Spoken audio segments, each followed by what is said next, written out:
Wow. Hey, pura vida. Much love and respect.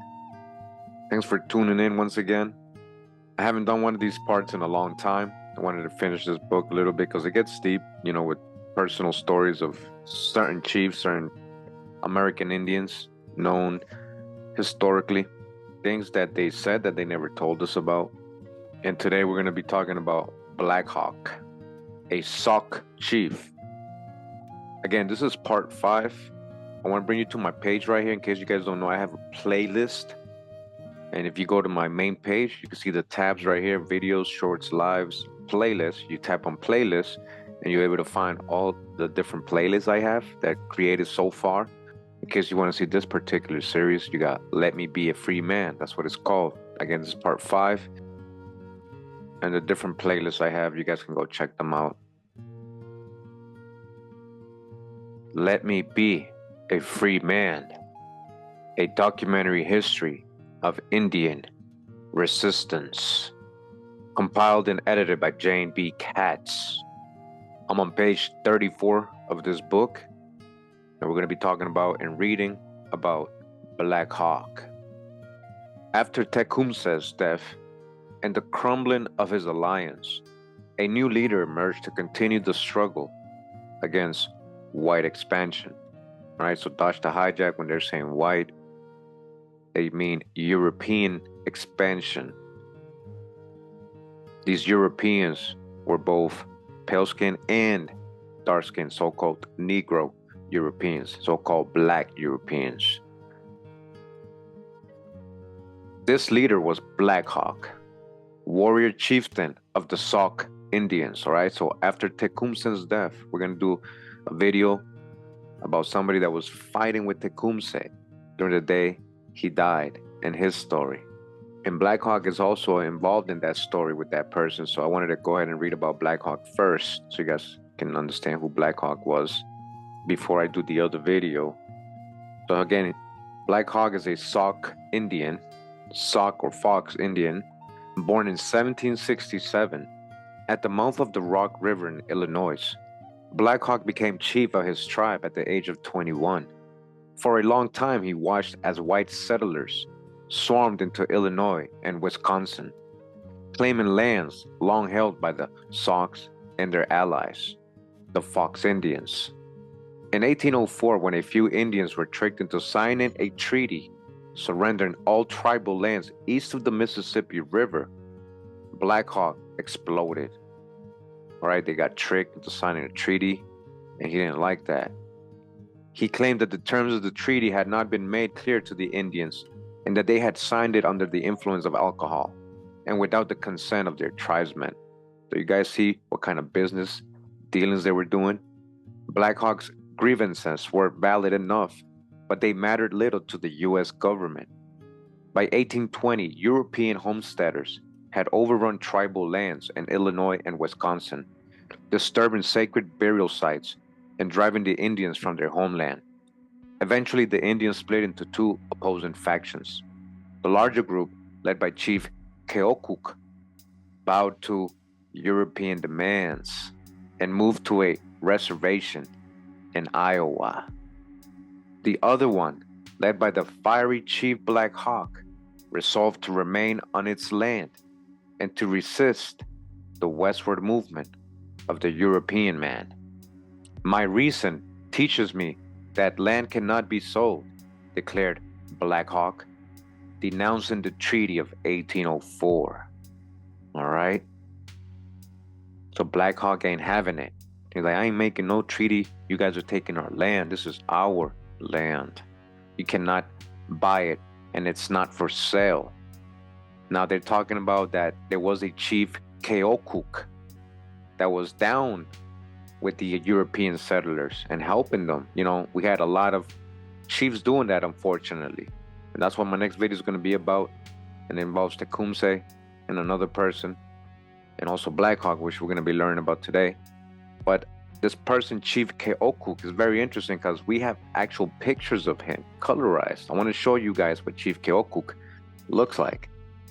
Now I want to show you what Wikipedia says about Keokuk, right? The guy who was being friendly with the Europeans, who Black Hawk was like, why you being down with them? So it says here, Keokuk was a leader of the Sauk tribe in central North America, and for decades was one of the most recognized Native American leaders and noted for his accommodation with the U.S. government. All right. He was down with the what? Keokuk moved his tribe several times and always acted as an ardent friend of the Americans. Oh, so they were calling them white settlers in the other book. Now they're Americans. Okay. But you guys see what I'm saying? He was down with the people, the new government, the new settlers, and the so-called new Americans. His policies were contrary to fellow Sauk leader Black Hawk, who led part of their band to defeat in the Black Hawk War, was later returned by U.S. forces to Keokuk's custody, and who died a decade before Keokuk. You see that? What's going on? So they were enemies, right? Keokuk and Black Hawk, even though they were from the same tribe. Now, they got a picture of Keokuk here in black and white. They're saying he was born in 1780, died in 1848 in Kansas, born in Illinois. So this is like a close-up of the picture. Let me back up. All right. And you guys can see. So this is what it looks like in black and white. So either way, this is what they're saying is Chief Keokuk in all the sources. So I'm going to show you the picture colorized now. You guys can see. All right. This is Chief Keokuk. Let me just zoom in a little bit. All right. What do you guys see? Copper-colored tribes of America.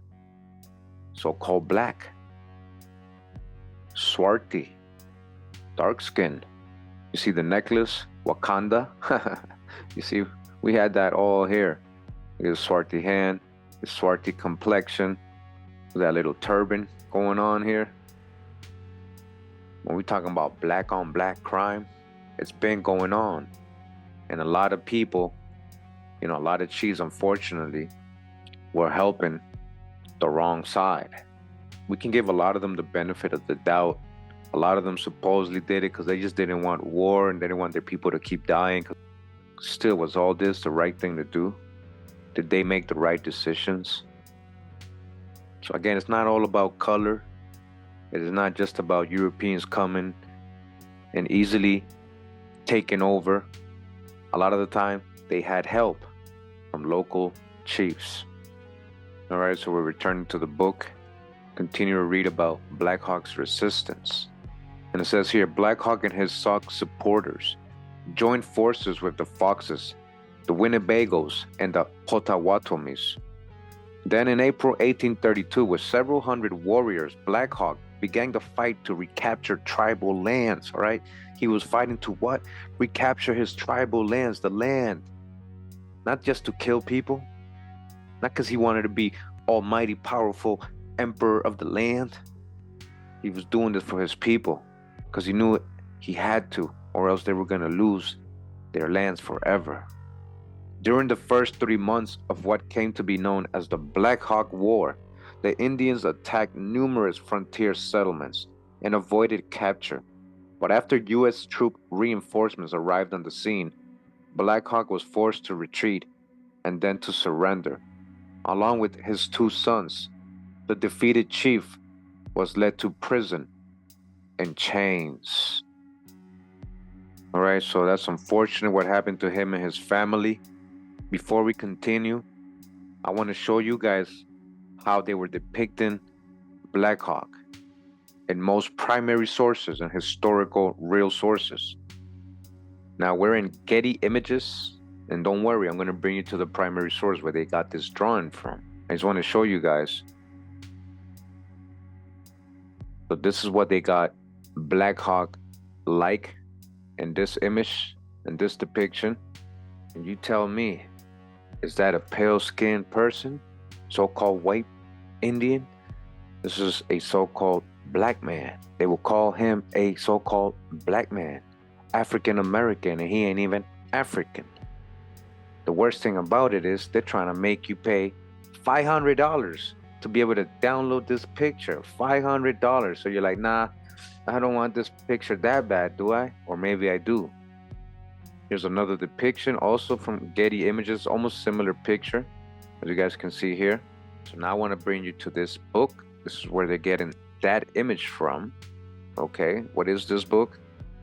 This book is called The Natural History of Man, comprising inquiries into the modifying influence of physical and moral agencies on the different tribes of the human family by James Cowles Pritchard, president of the Ethnological Society, corresponding member of the National Institute, and of the Royal Academy of Medicine, and of the Statistical Society of France, member of the American Philosophical Society, etc.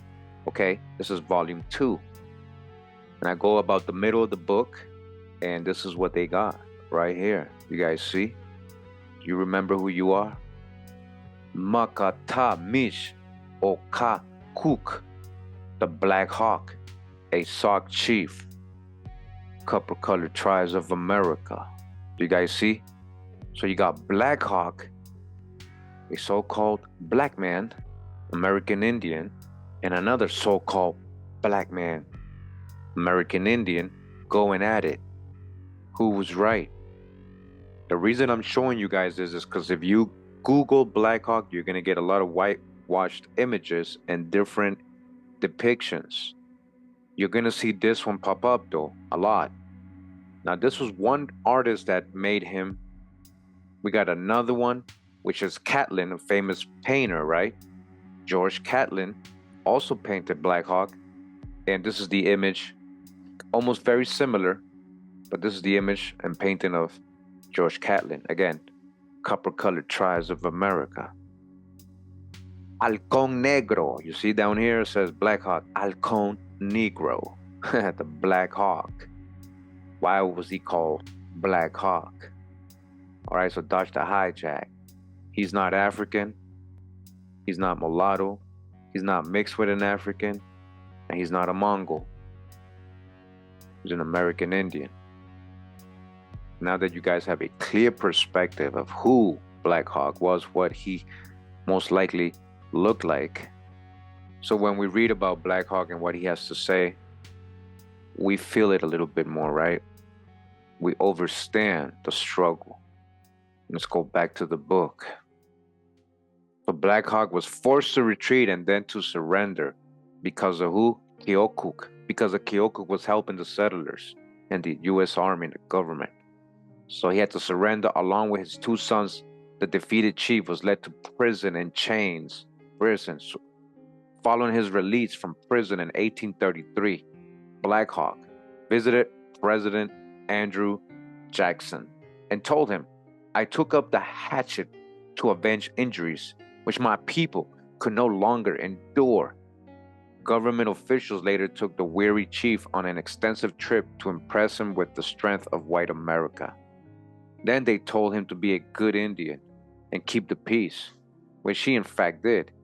Black Hawk died in 1838 on the Iowa Reservation, ruled by his old rival, Chief Keokuk. The following selections are from Black Hawk's autobiography, which was published just a few years before the aged chief's death. In it, Black Hawk traces the events that led to the outbreak of hostilities and relates his motives for going to war. All right, so we're about to read Black Hawk's autobiography, why he did what he did, and what's his side of the story. And that's why I like reading this book, because it seems to be pretty scholarly when you go verify the sources. And we've already read some amazing things, for example, by Tecumseh in part 4 of this series. So now we're going to read what Chief Black Hawk had to say. Remember, he's the one going against the settlers. "I took up the hatchet to avenge injuries. I am now an obscure member of a nation that formerly honored and respected my opinions. The pathway to glory is rough, and many gloomy hours obscure it. May the Great Spirit shed light on yours, and that you may never experience the humility that the power of the American government has reduced me to. Is the wish of him who, in his native forest, was once as proud and bold as yourself. I returned and hunted that winter on the 2 rivers. The Europeans were now settling the country fast. I was out one day hunting in a bottom and met 3 European men. They accused me of killing their hogs. I denied it, but they would not listen to me. One of them took my gun out of my hand and fired it off, then took out the flint, gave it back to me, and commenced beating me with sticks, ordering me at the same time to be off. I was so much bruised that I could not sleep for several nights. You guys hearing what he's saying? What seems to happen to a lot of so-called black people in America when it comes to the cops and other authorities. Now they try to blame you for something or that you're guilty for something, right? Before you even do anything. And even though you say you haven't done anything, you're going to work, I'm just here sitting, I'm just here waiting for my mom, they still, what? They still commence beating you with sticks, ordering you to go home. So this is what he's experiencing, right? This discrimination with the European settlers and the people who are helping them. A lot of them might not even be European. Sometime after this occurrence, one of my camp cut a bee tree and carried the honey to his lodge. A party of European men soon followed him and told him that the bee tree was theirs and that he had no right to cut it. He pointed to the honey and told them to take it. They were not satisfied with this, but took all the packs of skin that he had collected during the winter to pay his trader and clothe his family within the spring and carried them off. How could we like a people who treated us so unjustly? You talk about peace, you're talking about Black Lives Matter, but you treated people so unjustly. We determined to break up our camp for fear they would do worse. And when we joined our people in the spring, a great many of them complained of similar treatment. Everybody's being treated like that. This summer, our agent came to live at Rock Island. He treated us well and gave us good advice. I visited him and the trader very often during the summer, and for the first time heard talk of our having to leave our village. The trader, Colonel George Davenport, who spoke our language, explained to me the terms of the treaty that had been made and said we would be obliged to leave the Illinois side of the Mississippi and advised us to select a good place for our village and remove to it in the spring. He pointed out the difficulties we would have to encounter if we remained at our village on Rock River. He had great influence with the principal Fox chief, his adopted brother, Keuk. You guys hear that? His adopted brother, Keuk. Now you see why Keokuk is helping them, right? He persuaded him to leave his village, go to the west side of the Mississippi and build another, which he did the spring following. Nothing was talked of but leaving our village. Keokuk had been persuaded to consent to go and was using his influence backed by our agent and trader at Rock Island to induce others to go with him. He sent the crier through our village to inform our people that it was the wish of our great father that we should remove to the west side of the Mississippi and recommended the Iowa River as a good place for the new village. He, Keokuk, wished his party to make such arrangements before they started on their winter's hunt as to preclude the necessity of their returning to the village in the spring. The party opposed to removing called on me for my opinion. I gave it freely, and after questioning Kwame about the same of our lands, he assured me that he never had consented to the sale of our village. I now promised this party to be the leader and raise the standard of opposition to Keokuk with a full determination not to leave our village. I had an interview with Keokuk to see if this difficulty could not be settled with our great father, and told him to propose to give any other land that our great father might choose, even our lead mines, to be peacefully permitted to keep the small point of land on which our village was situated. So he's trying to negotiate with Keokuk. You hear what he's telling you? Like, I'm trying to talk to him. He's trying to negotiate. Here's the lead mines. Just let us keep our land. I was of the opinion that the European people had plenty of land and would never take our village from us. Keokuk promised to make an exchange if possible and applied to our agent and the great chief at St. Louis who had charge of all the agents for permission to go to Washington for that purpose. Now, you guys understand what this word agents? Oh, he's an agent. Who was the first agents? These so-called Indian agents. A lot of them were big, big sellouts, right? Doing a lot of wrong to their own people. These so-called agents. So you see how Black Hawk has to go through so many agents that the government appoints, right, as the ones to talk or make the decisions. So let's continue with Black Hawk, what he's saying. It says, this satisfied us for a time.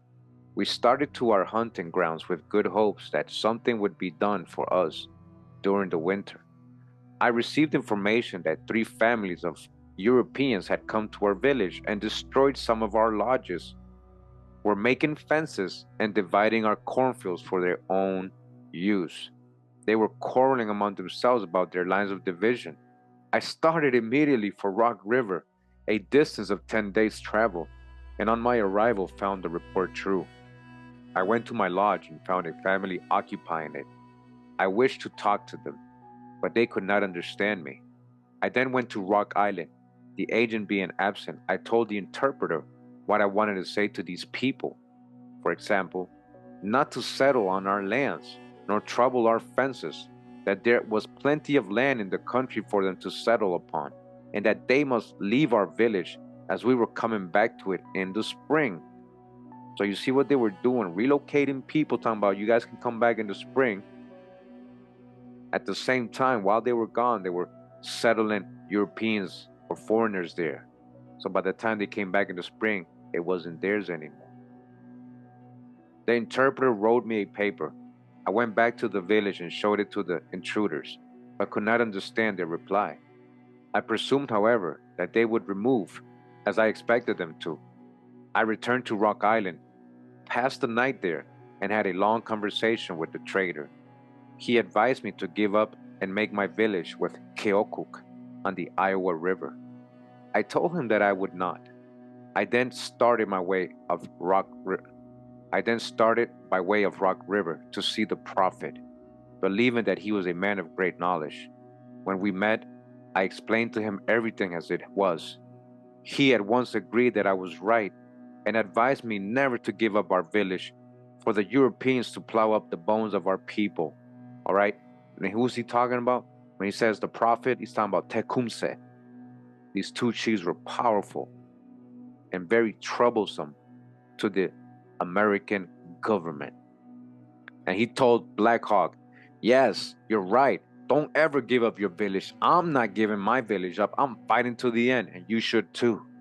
He said that if we remained at our village, the Europeans would not trouble us, and advised me to get Keokuk and the party that consented to go with him to the Iowa in the spring to return and remain at our village.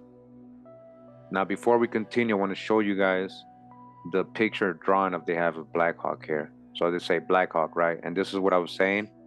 These are the whitewashed images and the different type of images they got of Black Hawk. And I just showed you guys his real image. Look at it.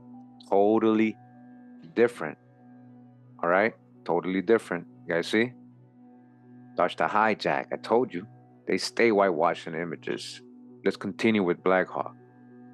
He says, I returned to my hunting ground after an absence of 1 moon and related what I had done. In a short time, we came up to our village and found that the Europeans had not left it, but that others had come, and that the greater part of our cornfields had been enclosed. They took their fields. You guys hearing this? When we landed, the Europeans appeared displeased because we came back. We repaired the lodges that had been left standing and built others. Keokuk came to the village, but his object was to persuade others to follow him to the Iowa. He had accomplished nothing towards making arrangements for us to remain, or to exchange other lands for our village. There was no more friendship existing between us.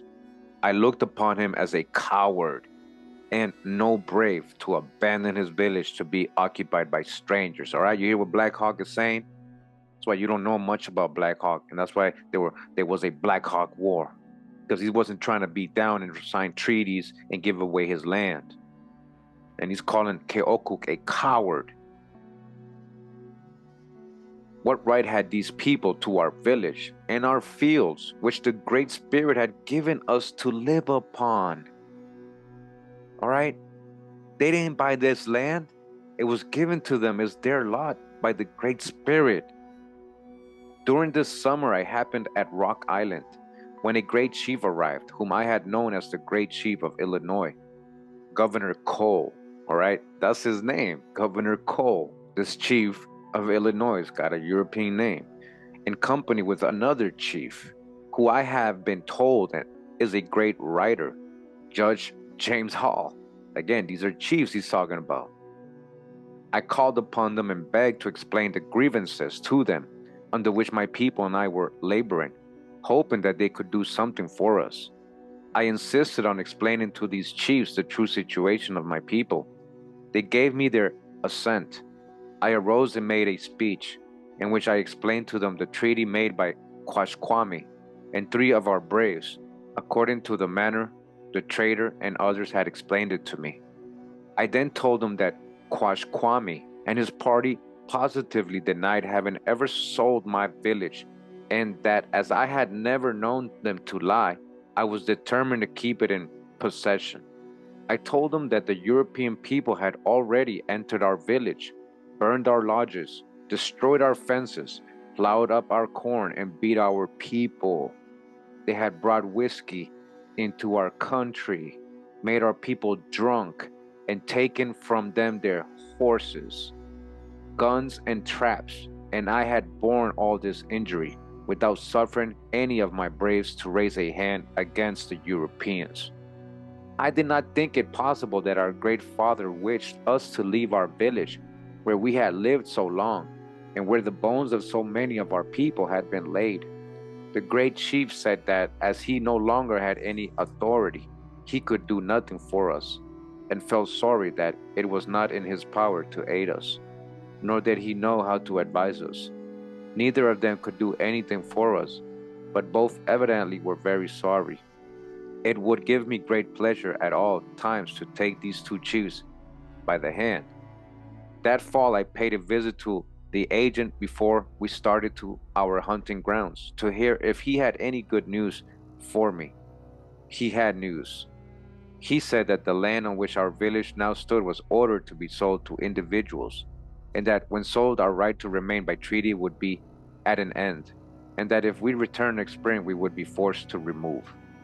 We learned during the winter that part of the land where our village stood had been sold to individuals, and that the trader at Rock Island, Colonel Davenport, had bought the greater part that had been sold. The reason was now plain to me why he urged us to remove. His object, we thought, was to get our lands. We held several councils that winter to determine what we should do. We resolved in one of them to return to our village as usual in the spring. We concluded that if we were removed by force, that the trader, agent, and others must be the cause, and that if they were found guilty of having driven us from our village, they should be killed. The trader stood foremost on this list. He had purchased the land on which my lodge stood, and that of our graveyard also. We therefore proposed to kill him and the agent, the interpreter, the great chief at St. Louis, the war chief at Fort Armstrong, Rock Island, and Keokuk, these being the principal persons to blame for endeavoring to remove us, all right? These are all the people selling out. And these are Black Hawk's targets. He ain't having it. Our women received bad accounts from the women who had been raising corn at the new village of the difficulty of breaking the new prairie with hoes and the small quantity of corn raised. We were nearly in the same condition with regard to the latter, it being the first time I ever knew our people to be in want of provisions. You guys hear what's going on? Because they came in, they don't know how to grow, they're messing up the fields. Now there's a little bit of corn, and they never went through that. They've always had plenty. Our pastimes and sports had been laid aside for 2 years. You see what happens when you're not at peace, when you always gotta think about surviving. You don't got time to play sports. So they had to let go of their pastimes and their sports for 2 years. We were a divided people, forming 2 parties, Keokuk being at the head of one, willing to barter our rights merely for the good opinion of the Europeans, and cowardly enough to desert our village to them. I was at the head of the other division and was determined to hold on to my village, although I had been ordered to leave it, but I considered as myself and band had no agency in selling our country, that we could not be forced away. I refused therefore to quit my village. It was here that I was born, and here lie the bones of many friends and relations. For this spot I felt a sacred reverence, and never could consent to leave it without being forced therefrom. When I called to mind the scenes of my youth and those of later days, when I reflected that the theater on which these were acted had been so long the home of my fathers, who now slept on the hills around it, I could not bring my mind to consent to leave this country to the Europeans for any earthly consideration. The winter passed off in gloom. We made a bad hunt for want of guns and other necessaries, which the Europeans had taken from our people for whiskey. The prospect before us was a bad one. I fasted and called upon the Great Spirit to direct my steps to the right path. I was in great sorrow because all the Europeans with whom I was acquainted and had been on terms of intimacy advised me contrary to my wishes. I began to doubt whether I had a friend among them. My reason teaches me that land cannot be sold. The Great Spirit gave it to his children to live upon and cultivate as far as necessary for their subsistence, and so long as they could occupy and cultivate it, they have the right to the soil. But if they voluntarily leave it, then any other people have a right to settle on it. Nothing can be sold, but such things as can be carried away. All right? This is deep what he's saying right here. In consequence of the encroachment of the intruders on our fields, we found considerable difficulty to get ground to plant a little corn. Some of the whites permitted us to plant small patches in the fields they had fenced, keeping all the best ground for themselves. Our women had great difficulty in climbing their fences, being unaccustomed to the kind, and were ill-treated if they left a rail down. One of my old friends thought he was safe. His cornfield was on a small island in Rock River. He planted his corn. It came up well, but the European man saw it. He wanted it and took his teams over, plowed up the crop, and replanted it for himself. The old man shed tears, not for himself, but on account of the distress his family would be in if they raised no corn. Our people were treated very badly by the Europeans on many occasions. At one time, a European man beat one of our women cruelly for pulling a few suckers of corn out of his field to suck when she was hungry. Listen to what's going on, right? Sounds like a lot of the stories we hear about slavery times, right? And the master.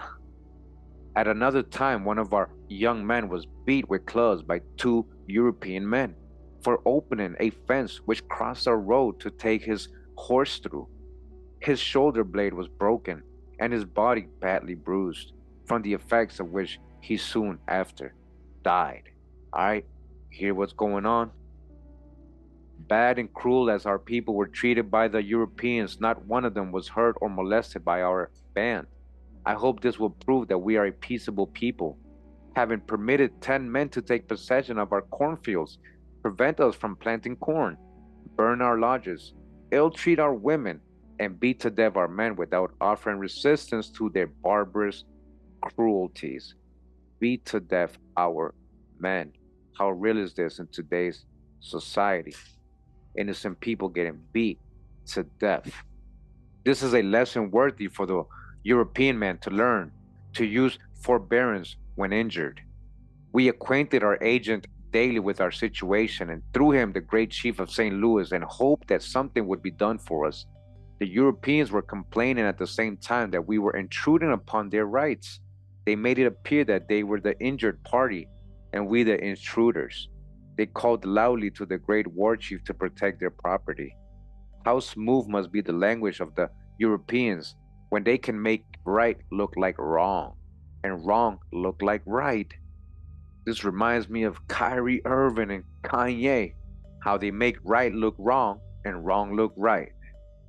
Keokuk, who has a smooth tongue and is a great speaker, was busy in persuading my band that I was wrong, and thereby making many of them dissatisfied with me. I had one consolation, for all the women were on my side on account of their cornfields. On my arrival again at my village, with my band increased, I found it worse than before. I visited Rock Island, and the agent again ordered me to quit my village. He said that if we did not, troops would be sent to drive us off.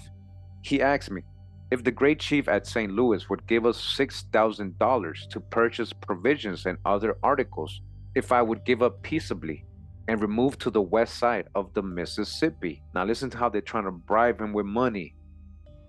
After thinking some time, I agreed that I could honorably give up being paid for it according to our customs, but told him that I could not make the proposal myself, even if I wished, because it would be dishonorable in me to do so. He said that he would do it by sending word to the great chief at St. Louis that he could remove us peaceably for the amount stated to the west side of the Mississippi. After a few days had passed, the war chief returned and brought an answer that the great chief at St. Louis would give us nothing, and that if we did not remove immediately, we would be driven off. I was not much displeased with the answer they brought me, because I would rather have laid my bones with those of my forefathers than remove for any consideration. Yet if a friendly offer had been made, as I expected, I would, for the sake of our women and children, have removed peaceably. I now resolved to remain in my village and make no resistance if the military came, but submit to my fate. I impressed the importance of this course on all my band and directed them, in case the military came, not to raise an arm against them. In a little while, it was ascertained that the great war chief, General Gaines, was on his way to Rock River with a great number of soldiers. All right, so you guys see how these chiefs and war chiefs and all that had these European names, because a lot of them are half or completely European. I again called upon the prophet, who requested a little time to see into the matter. Early next morning he came to me and said he had been dreaming, that he saw nothing bad in this great war chief, General Gaines, who was now near Rock River, that his object was merely to frighten us from our village, that the European people might get our land for nothing. He assured us that this great war chief dare not and would not hurt any of us, that the Americans agreed to it, that they should never interrupt any nation of Indians that was at peace, and that all we had to do to retain our village was to refuse any and every offer that might be made by this war chief. The war chief arrived and convened a council at the agency. Keokuk and Wapelo were sent for, and with a number of their band were present. The council house was opened and all were admitted, and myself and a band were sent for to attend. When we arrived at the door, singing a war song and armed with lances, spears, war clubs, bows, and arrows, as if going to battle, I halted and refused to enter, as I could see no necessity or propriety in having the room crowded with those who were already there. If the council was convened for us, why then have others in our room? The war chief having sent all out except Keokuk, Wapelo, and a few of their chiefs and braves, we entered the council in this warlike appearance, being serious and showing the war chief that we were not afraid. He then rose and made a speech. He said, "The president is very sorry to be put to the trouble and expense of sending so large a body of soldiers here to remove you from the lands you have long since ceded to the United States. Your great father has already warned you repeatedly, through your agent, to leave the country, and he is very sorry to find that you have disobeyed his orders. Your great father wishes you well, and asks nothing from you but what is reasonable and right. I hope you will consult your own interests and leave the country you are occupying and go to the other side of the Mississippi." I replied, "We have never sold our country. We never received any annuities from our American father, and we are determined to hold on to our village." The war chief, apparently angry, rose and said, "Who is Black Hawk? Who is Black Hawk? I am Sock. My forefather was a Sock, and all the nations call me Sock." the war chief said. I came here neither to beg nor hire you to leave your village. My business is to remove you, peaceably, if I can, forcibly, if I must. I will now give you 2 days in which to remove, and if you do not cross the Mississippi by that time, I will adopt measures to force you away. I told him that I never would consent to leave my village, and was determined not to leave it. The council broke up. The war chief retired to his fort. All our plans were defeated. We must cross the river, or return to our village and await the coming of the war chief with his soldiers. We determined on the latter. So that means he chose war. He went right back to the village. He wasn't going anywhere. That's where this chapter ends. And the rest of the story is as follows, as we heard earlier. Eventually he was captured. He had to surrender with his family. We were just talking about Black Hawk. He wasn't trying to give up his land. He was trying to fight for his ancestors' land and his people. And he knew what the Europeans were planning to do. He knew it wasn't a good thing. So in honor of Black Hawk, I dedicate this video. You are not forgotten. We remember you and your struggle. And eventually the Great Spirit shall return the lands to its rightful people. Believe that. Just wanted you guys to know who Black Hawk was before we get to the next video. Remember your ancestors. Know who you are. Never forget the struggle. Thank you for tuning in once again. Pura vida, mi gente. Much love and respect. Hawa.